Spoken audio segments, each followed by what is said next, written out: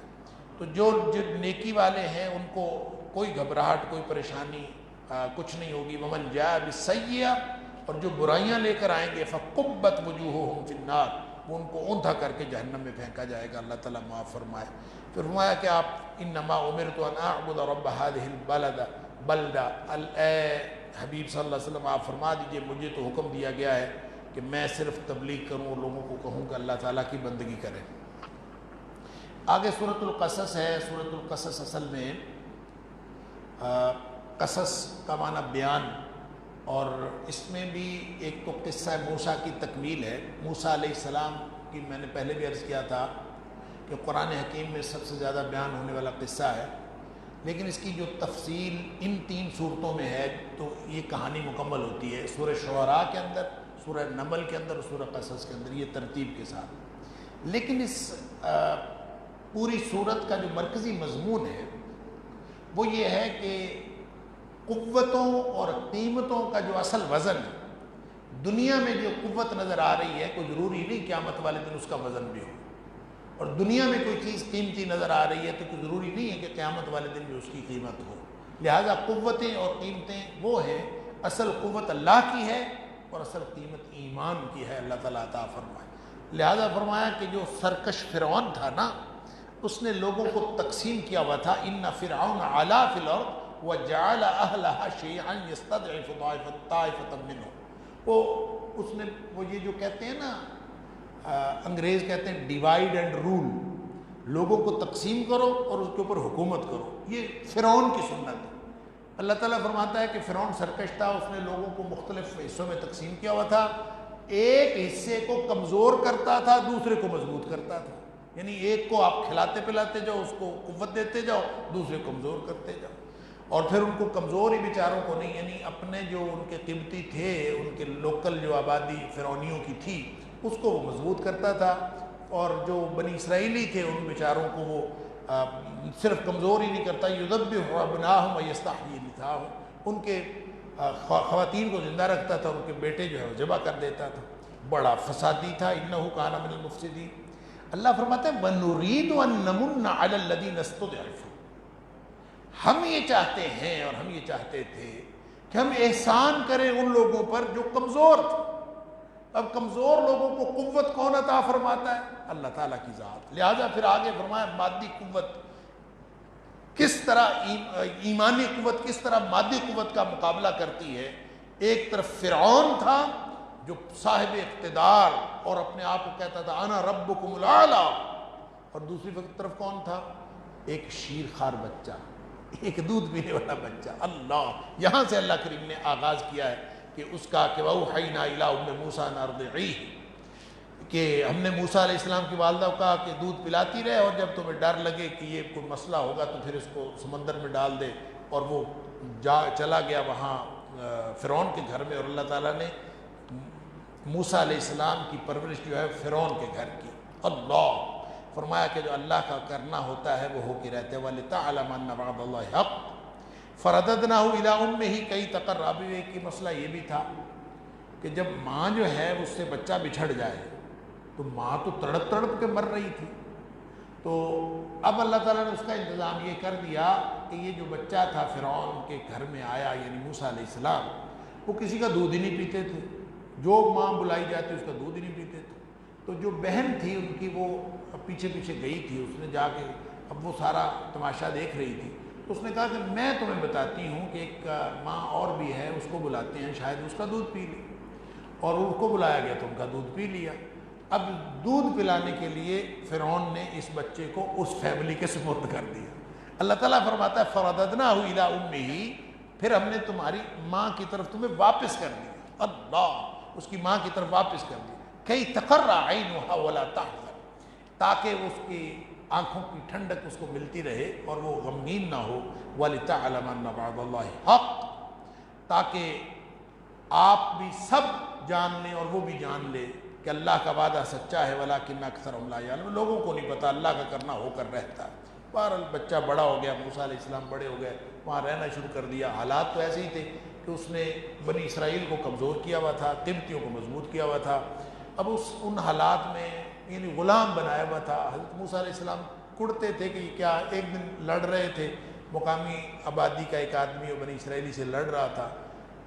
موسیٰ علیہ السلام کو دیکھ کے اس نے مدد کی درخواست کی کہ آپ میری مدد کریں۔ موسیٰ علیہ السلام آگے بڑھے، وہ دونوں لڑ رہے تھے، موسیٰ علیہ السلام نے سمجھایا بجھایا لیکن وہ زیادتی کر رہا تھا جو لوکل تھا۔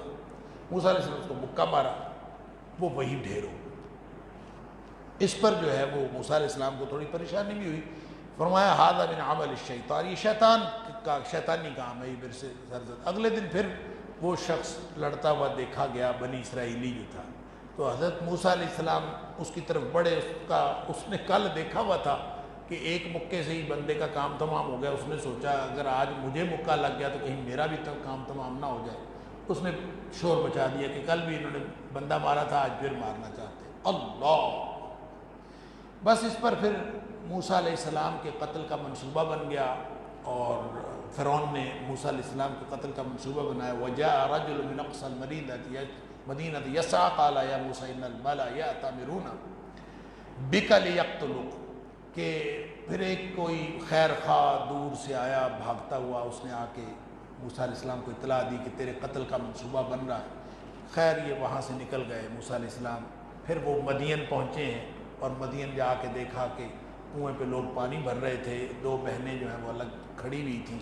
خیر ان کو کیونکہ وہ سارے لوگ فارغ ہو جائے تو پھر وہ بہنیں اپنے مویشیوں کو پانی پلائیں۔ وہاں حضرت موسیٰ علیہ السلام نے ان کی مدد کی، اور مدد کر کے پھر ایک طرف ہو کے بیٹھ رہے۔ فقال رب انی لما انزلت الی من خیر فقیر، اللہ۔ پھر موسیٰ علیہ وہ بچی بلانے آ گئی کہ ابو آپ کو بلا رہے۔ اب وہ جو آئی ہے بلانے کے لیے، اور اس نے کہا ان خیر من پھر اس نے والد صاحب کو آئی بلانے کے لیے، اور شرم و حیا کے ساتھ چلتی بھی آئی، بلا کے واپس لے گئی۔ گھر جا کے اس نے والد صاحب کو مشورہ دیا کہ اس کو رکھ لیں، اپنا نوکری پہ رکھ لیں۔ ان خیر من استاجرت القوی الامین، بہترین جو اس کو نوکری پہ رکھا جاتا ہے نا، وہ ہوتا ہے جس کے اندر جسمانی صلاحیتیں بھی ہوں اور دیانتدار بھی ہوں۔ یعنی آپ نے ملازم رکھنا ہوتی ہے، دو چیزیں ہی ہوتی ہیں، دیانتداری اور جسمانی صلاحیتیں، اس میں دونوں ہیں۔ دونوں باتیں انہوں نے دیکھ لی تھی۔ دیانتداری دیکھ لی تھی کہ انہوں نے کوئی بد نظری نہیں، کوئی ایسی بات نہیں کی، اور قوت انہوں نے دیکھ لی تھی کہ وہ بوکا جو سارے لوگ مل کے نکالتے تھے، انہوں نے اکیلے ہی نکال لی۔ انہوں نے سمجھ آ گئی کہ بندہ تگڑا ہے۔ بہرحال انہوں نے رکھ لیا۔ 8 سال یا 10 سال کی مدت طے ہوئی، اگر 8 سال تم بکریاں چراؤ گے تو بچیوں میں سے ایک کا میں نکاح دے دوں گا، اگر 10 پورے کر دو گے تو ٹھیک۔ مدت پوری ہوئی، واپس سفر پہ جا رہے تھے، راستے میں وہ اللہ تعالیٰ سے ہم کلامی کا شرف حاصل ہو گیا، یعنی وہ نظر آئی روشنی، اللہ۔ اب وہاں اللہ کریم نے جب فرمایا کہ وہاں عصا سانپ بھی بنا، میں نے عرض کیا تھا کہ سانپ کے لیے حیہ، ثعبان اور جان یہ الفاظ استعمال ہوئے قرآن مختلف مقامات، یہاں بھی جان کا لفظ ہے۔ فلما رآها تہتز کأنها جان، تو میں نے عرض کیا تھا حیہ عام سانپ کو کہتے ہیں، ثعبان بڑے اژدہا کو کہتے ہیں، اور جان کا مطلب ہوتا ہے چھوٹا سانپ جو بہت پھرتیلا ہوتا ہے، ادھر ادھر بھاگتا چلا جاتا۔ تو یہ جو ہے نا، جو موسیٰ علیہ السلام کا اساس سانپ بنتا تھا نا، وہ ہوتا تو ثعبان تھا، بڑا اژدہا، لیکن اس کے اندر پھرتی ایسے ہوتی تھی جیسے چھوٹے سانپ کے اندر۔ اب ظاہر ہے اتنا بڑا سانپ اور اتنا پھرتیلا، موسیٰ علیہ السلام واللہ مدبرم ولم یعقب، موسیٰ علیہ السلام دیکھا اتنا بڑا سانپ اور اتنا پھرتیلا، بڑا سانپ تو ویسے ہی ڈھیلا سا ہوتا ہے، سست سا، تو اتنا پھرتیلا موسیٰ علیہ السلام واپس پیچھے مڑے اور بھاگ کھڑے ہوئے، یا موسیٰ اقبل ولا تخف، اللہ کریم نے فرمایا آگے آ جا، ڈرو نہ، انک من الآمنین، تمہیں کوئی مسئلہ نہیں، اب اس کو پکڑ لو۔ اب پکڑ لیا، اب کوئی مسئلہ نہیں تھا۔ خیر جب مشن بتایا گیا اللہ کی طرف سے کہ جاؤ، تو یہاں حضرت موسیٰ علیہ السلام نے فرمایا رب انی قتلت منہم نفسا، اللہ میں تو ان کا ایک بندہ مر گیا تھا میرے ہاتھ سے، اب میں جاؤں گا تو وہ اسی کو لے کے پھر میرے خلاف ہو جائے گا۔ اللہ فاخاف ان یقتلون، مجھے ڈر ہے کہ مجھے کہیں قتل نہ کر دے، واخی ہارون هو افصح منی، میرے ساتھ میرا بھائی لگا دے، اس لیے کہ اس کی گفتگو بھی میرے سے زیادہ بہتر ہے۔ فارسل معی رد ان یصدقونی انی اخاف ان یکذبون، مجھے یہ بھی ڈر ہے کہ میری تصدیق کرنے والا کوئی نہیں ہوگا تو یہ میرے ساتھ جائے گا۔ بہرحال اللہ تعالیٰ نے مدد بھی دی، تسلی بھی دی، بھائی کے ذریعے قوت اور غلبہ، اور یہ بھی فرما دیا کہ نقصان نہیں پہنچا سکیں گے۔ فرمایا کہ قال سنشد عضدک باخیک ونجعل لکما سلطانا فلا یصلون الیک، بے فکری ہے، وہ تمہیں نقصان کوئی نہیں پہنچا، جائے جا۔ خیر وہاں چلے گئے، قصر فرعون سے قصر نبوت، اللہ تعالیٰ نے فرعون کے محل سے نکالا اور نبوت عطا فرما دی۔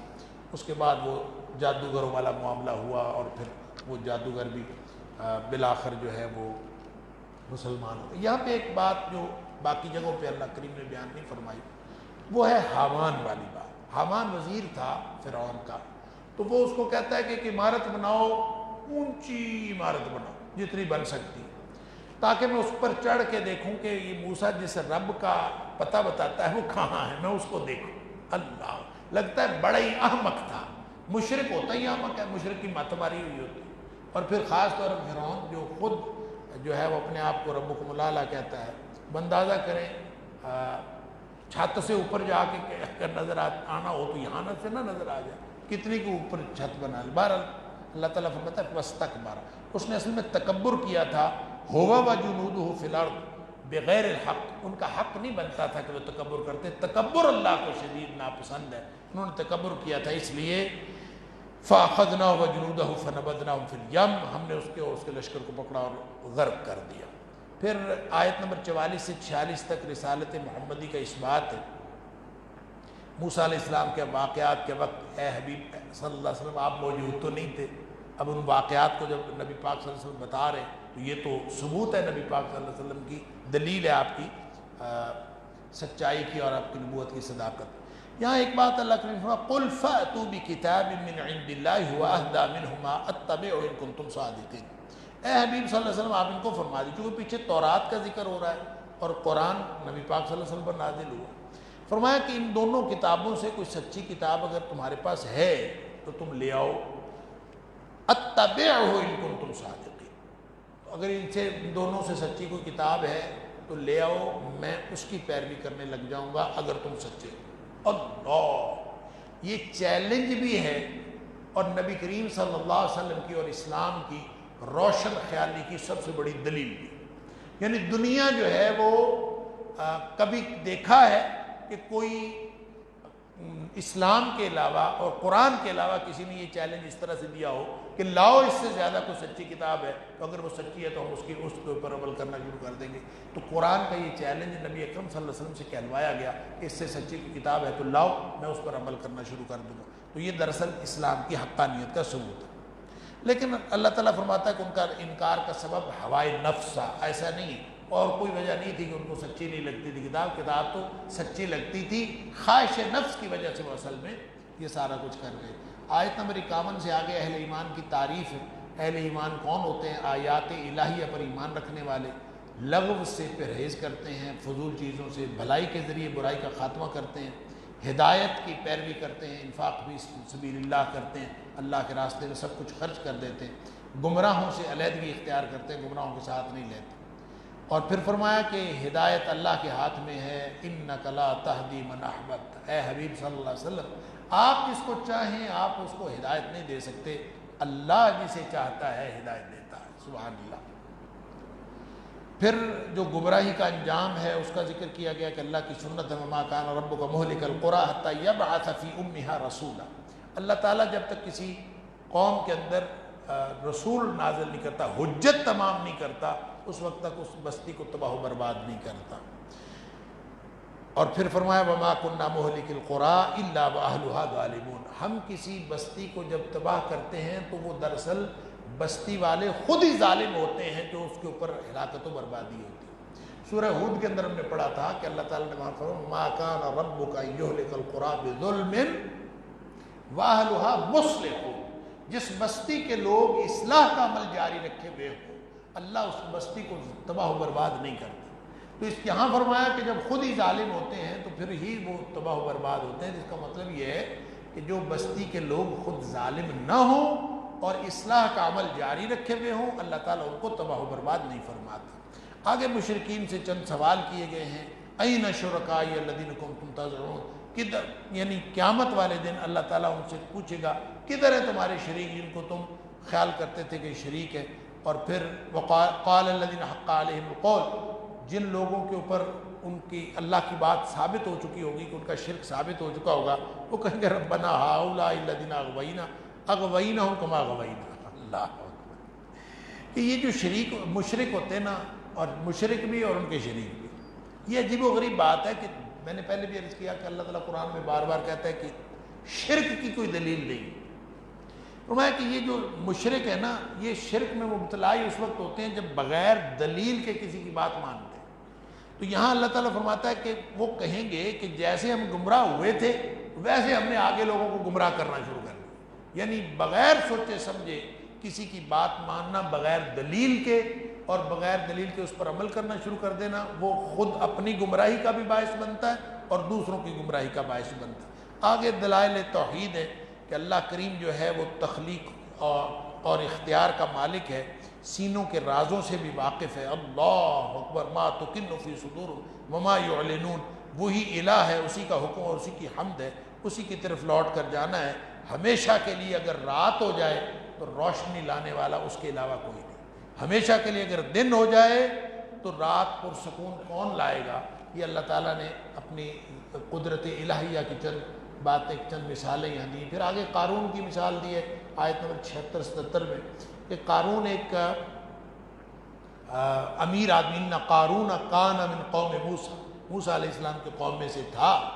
اور اب دیکھیں مادی قوت، پہلے اختیار کی قوت کی بات ہو گئی کہ اصل میں کچھ نہیں ہے، وہ قوت ہے جس کو اللہ عطا فرمائے اور وہ ایمان کی قوت ہے۔ اب یہاں مادی قوت تھی اور اس کی دولت تھی، اس کے پاس دولت بھی تھوڑی بہت نہیں، یعنی اتنی، یہاں تو اللہ تعالیٰ فرماتا ہے کہ اس کی چابیاں جو ہیں مفاتحہ لتنوء بالعصبہ، اس کی چابیاں جو ہے ایک گروہ اٹھاتا تھا، یعنی چابیاں اٹھانے کے لیے بھی ایک بندہ اس کی چابیاں نہیں اٹھا سکتا تھا، اتنے خزانے تھے۔ بعض کہتے ہیں کہ 300 خچروں پر اس کے خزانوں کی چابیاں آتی تھیں، اور خزانے کتنے تھے وہ تو بہت زیادہ ہوں گے، اللہ اکبر۔ اب ظاہر ہے وہ اتنا بڑا امیر آدمی تھا، قوم نے بہت کہا لا تفرح، فخر نہ کرو، اتراؤ نہ، اگر امیر بن بھی گئے ہو۔ اور پھر یہ بھی کہا گیا کہ تم اس کو آخرت کا ذریعہ بنا لو، وابتغ فیما آتاک اللہ الدار الآخرہ، تم اس سے آخرت کا گھر بنا لو، یعنی لوگوں میں تقسیم کرو اس کے ذریعے سے، اور دنیا میں بھی اپنا حصہ جو ہے وہ اس کے ذریعے سے بنا لو، یعنی ولا تنس نصیبک من الدنیا، آخرت اصل میں حاصل کر لو۔ دنیا میں بھی ظاہر ہے دولت، مال و دولت کے ذریعے سے انسان دنیا میں خوشحالی بھی حاصل کرتا ہے، تو وہ بھی کر لو۔ اور وَأَحْسِن كَمَا أَحْسَنَ اللَّهُ إِلَيْكَ، جس طرح اللہ نے تیرے اوپر احسان کیا تو اللہ کے بندوں پر احسان کیا کر، انہوں نے ان کو بہت سمجھایا، فساد مت پھیلا، ولا تبغ الفساد فی الارض۔ امیر لوگوں کو فساد پھیلانے کا بھی بڑا شوق اٹھتا ہے نا، تو کہا کہ فساد بھی نہ پھیلا۔ بہرحال اس نے کہا کہ میں یہ ساری باتیں کیوں مانوں، اس لیے کہ قال انما اوتیتہ علی علم عندی، میں نے یہ جو دولت حاصل کی ہے یہ میں نے اپنے علم کے زور پر حاصل کی ہے، گویا اللہ کا کوئی شکر نہیں، کوئی ایسی بات نہیں۔ لوگ جو ہیں بڑے ٹھاٹھ سے وہ نکلا، لوگ بڑے اس کو دیکھ رہے تھے کہ جناب رشک کر رہے تھے کہ جناب کتنی فخرج علی قومہ فی زینتی قال الذین یریدون الحیاۃ الدنیا یا لیت لنا مثل ما اوتی قارون. لوگ کہہ رہے تھے جن کو دنیا کی زندگی کی شان بہت ٹھاٹ باٹ پسند تھی، کہتے تھے کاش ہم اس کی جگہ پہ ہوں. اللہ بس پھر اللہ تعالیٰ فرماتا ہے فخسفنا بہ وبدارہ الارض، اس کے گھر کے سمیت اس کو زمین میں دھسا دیا. اللہ دولت خانے سمیت وہ زمین میں دھسا دیا گیا. وَأَصْبَحَ الَّذِينَ تَمَنَّوْا مَكَانَهُ بِالْأَمْسِ يَقُولُونَ وَيْكَأَنَّ اللَّهَ يَبْسُطُ الرِّزْقَ. وہ جو کل رشک کر رہے تھے نا اس ٹھاٹ باٹ پہ کہ ہم بھی اس طرح کے ہوتے، آج وہ شکر کر رہے تھے کہ شکر ہے ہم اس کی جگہ پہ نہیں تھے. اندازہ کرے دنیا کی دولت کی یہ حیثیت. وہ جو میں نے شروع میں عرض کیا کہ اصل قیمت ایمان کی اور اصل قوت اللہ کی، بس اس کے علاوہ یہی پورے اس صورت کے اندر موضوع چلتا ہے. پھر فرمایا کہ متکبرین اور فسادی جو ہیں وہ جنت میں نہیں جائیں گے، صرف متقین جائیں گے. اور پھر فرمایا اچھا نبی پاک صلی اللہ علیہ وسلم کو مکے سے نکلتے ہوئے واپسی کی خوشخبری بھی دے دی. ان الذی فرض علیک القرآن لرادک الی معاد. نبی پاک صلی اللہ علیہ وسلم مکے سے نکلے تھے تو آپ کا ظاہر ہے کہ دل گرفتہ تھے، آپ کو اسی وقت خوشخبری دے دی گئی تھی کہ آپ کو واپس اللہ تعالیٰ لائے گا، یعنی فتح مکہ کی خوشخبری دے دی گئی تھی. پھر ما کنت ترجو ان یلقی الیک الکتاب. نبی پاک صلی اللہ علیہ وسلم کے بارے میں فرمایا آپ کو کیا پتہ تھا کہ آپ کو اللہ تعالیٰ نے کتاب دینی ہے یا آپ کو اللہ تعالیٰ نے نبوت عطا کرنی ہے. الا رحمتا من ربک، یہ تو اللہ کی رحمت ہوئی کہ اللہ نے آپ کو چن لیا. فلا تکونن ظہیرا للکافرین. اچھا یہاں پہ ایک بات کہی ہے، جب کچھ نصیحتیں ہیں نبی پاک صلی اللہ علیہ وسلم کو ہدایات ہیں، اصل میں ان کے ذریعے سے ہمیں ہدایات ہے اس صورت کے آخر پہ. ان میں ایک ہدایت یہ ہے کہ وَدْعُ إِلَىٰ رَبِّكَ، رب کی طرف دعوت دیا کرو. وَلَا تَكُونَنَّ مِنَ الْمُشْرِكِينَ، مشرکوں میں سے نہ ہو. اس کا مطلب یہ ہے کہ جو دعوت الی ربک نہیں کرتا، اللہ کی طرف دعوت کا کام جو نہیں کرتا، وہ لازماً غیر اللہ کی طرف دعوت کا کام کر رہا ہے. دعوت صرف وہ نہیں ہوتی جو ہم منہ سے جو تقریر کرتا ہے، صرف یہ دعوت نہیں ہوتی. دعوت ہر شخص کو دیکھ کر لوگ انسپائر ہو رہے ہوتے ہیں، ہر شخص کو دیکھ کر لوگ کوئی نہ کوئی اثر پکڑ رہے ہوتے ہیں. وہ جو اثر پکڑ رہے ہیں وہ کدھر جا رہے ہیں؟ اگر وہ اللہ کی طرف جا رہے ہیں تو پھر یہ انشاءاللہ دعوتی اللہ کی، ہماری زندگی کا مقصد اللہ کی دعوت طرف دعوت. اور اگر ہمیں دیکھ کر لوگ غیر اللہ کی طرف جا رہے ہیں تو یہ مشرکوں کا ایسا کام ہے. تو اس لیے فرمایا کہ وَلَا تَكُونَنَّ مِنَ الْمُشْرِكِينَ. آگے سورہ عنکبوت ہے جس کی پہلی 44 آیات آج کی اس پارے میں شامل ہیں. سورہ عنکبوت کا جو مرکزی مضمون ہے نا، یہ آزمائش ایمان ہے، ایمان کی آزمائش. اللہ کہ فتح جو ملتی ہے نا وہ ایمان اور امتحان اور آزمائش کے بعد ملتی ہے. ایسے خواہ بیٹھے بیٹھے فتح نہیں ملتی. احسب الناس ان یترکوا ان یقولوا آمنا وهم لا یفتنون. لوگوں نے کیا گمان کر رکھا ہے کہ وہ کہیں کہ ہم مومن ہیں اور ان کو ایسے ہی چھوڑ دیا جائے گا، ان کو آزمایا نہیں جائے گا. ایمان ہو اور آزمائش نہ ہو یہ ممکن ہی نہیں. اللہ اکبر. نبی اکرم صلی اللہ علیہ وسلم نے فرمایا کہ ہر نبی کو آزمایا گیا، ہر نبی کے اوپر آزمائشیں آئیں، لیکن فرمایا جتنی آزمائشیں میرے اوپر آئیں محمد کریم صلی اللہ علیہ وسلم پر، اتنی آزمائش کسی نبی پر نہیں. پھر نبی کریم صلی اللہ علیہ وسلم نے فرمایا ہر شخص کے اوپر آزمائش آتی ہے اس کے ایمان کے بقدر، جتنا اس کا ایمان ہوتا ہے اتنی آزمائش ہوتی ہے. لہذا دیکھ لیجئے ہر شخص کے اپنے اپنی زندگی دیکھے کہ اس کے اوپر آزمائش کتنی ہے. جو ایمان والے ہوتے ہیں زیادہ مضبوط اور زیادہ پختہ ایمان والے، ان کے اوپر زیادہ بڑی آزمائشیں آتی ہیں، اور جو چھوٹے ایمان والے ہوتے ہیں ان کے اوپر، کمزور ایمان والوں کے اوپر تھوڑی آزمائشیں آتی ہیں. اور پھر فرمایا وَلَقَدْ فَتَنَّا الَّذِينَ مِن قَبْلِهِمْ، پہلے لوگوں کے اوپر بھی اسی طرح سے جو ہے ان کو بھی آزمایا گیا ہے، اور نبی پاک صلی اللہ علیہ وسلم کو بھی آزمائشیں، اور فرمایا کہ آزمائشوں کے ذریعے سے ہی کامیابی ملتی. پھر فرمایا کہ آزمائش میں جو فیل ہونے والے اور پاس ہونے والے ہیں ان کے حالات اور انجام مختلف ہوتے ہیں. آزمائش کے نتیجے میں ہمیں پتہ نہیں چلتا کہ یہ جو ہمیں بیماری آئی ہے یا ہمیں کوئی مصیبت پہنچی ہے یہ آزمائش تھی کہ سزا تھی. ہمیں یہ نہیں سمجھ آتی کہ کیا. سمجھ لیجئے اگر اس آزمائش کے بعد انسان اللہ کے قریب ہوا ہے تو اس کا مطلب ہے آزمائش تھی، آپ کا ایمان آزما لیا گیا، آپ تو ایمان میں پختہ نکلے، اور اگر اس آزمائش کے بعد آپ اللہ سے قریب ہوئے ہیں تو سمجھ لیے کہ پچھلی کسی معاملے کی سزا تھی، آپ آزمائش میں فیل ہو چکے ہیں۔ اگر آزمائش میں انسان پاس ہے تو آزمائش کے بعد اللہ کا قرب اور زیادہ نصیب ہوتا ہے۔ تو فرمایا اس کا انجام یہ ہوتا ہے والذین آمنوا وعملوا الصالحات لنکفرن عنہم سیئاتہم ولنجزینہم احسن الذی کانوا یعملون۔ جو لوگ پاس ہوتے ہیں ان کو ان کے عمل سے بھی زیادہ بہتر انعام ملتا ہے، اور جو لوگ فیل ہو جاتے ہیں پھر وہ اس دنیا میں بھی ان کو کوئی عذاب ہی ملتا ہے۔ فَإِذَا أُوذِيَ فِي اللَّهِ جَعَلَ فِتْنَةَ النَّاسِ كَعَذَابِ اللَّهِ، ان کو پھر آزمائش جو ہے وہ عذاب اللہ بن جاتی۔ آگے پھر ابتلاء و آزمائش کے حوالے سے 5 واقعات اللہ کریم نے بیان فرمائے ہیں۔ ایک تو نوح علیہ السلام کی زندگی کو بطور آزمائش بتایا کہ اتنی بڑی آزمائش بھی کسی پہ ہوگی، فرمایا الف سنۃ الا 50 عاما، 950 سال وہ اس دنیا میں رہے اور تبلیغ کرتے رہے، اتنی بڑی آزمائش، اللہ اکبر۔ اور پھر فرمایا کہ ابراہیم علیہ السلام انہوں نے بھی اپنی زندگی پوری لگا دی اور بت خانے کے اندر، بلکہ پورے بتوں کے اندر انما تعبدون من دون اللہ اوثانا وتخلقون افکا، کہ اللہ پر جھوٹ باندھتے ہو، بتوں کی پوجا کرتے ہو، ان الذین تعبدون من دون اللہ۔ بڑی ایک زبردست قسم کی آزمائش حضرت ابراہیم علیہ السلام بت خانے کے اندر اور بتوں کے ماحول کے اندر پیدا ہوئے اور توحید کا نعرہ بلند کیا، وَاعْبُدُوهُ وَاشْكُرُوا لَهُ إِلَيْهِ تُرْجَعُونَ۔ لیکن ان سب نے وہاں پہ ایک مخالفت کی حضرت ابراہیم علیہ السلام کی، اور فرمایا کہ اس کے بعد ان کو عذاب آیا اور وہ دنیا میں بھی پکڑے گئے۔ پھر لوط علیہ السلام کا ذکر ہے آیت نمبر 26 سے کہ لوط علیہ السلام ابراہیم پر ایمان آمن لہو فآمن لہو لوط وقال انی مہاجر الی ربی۔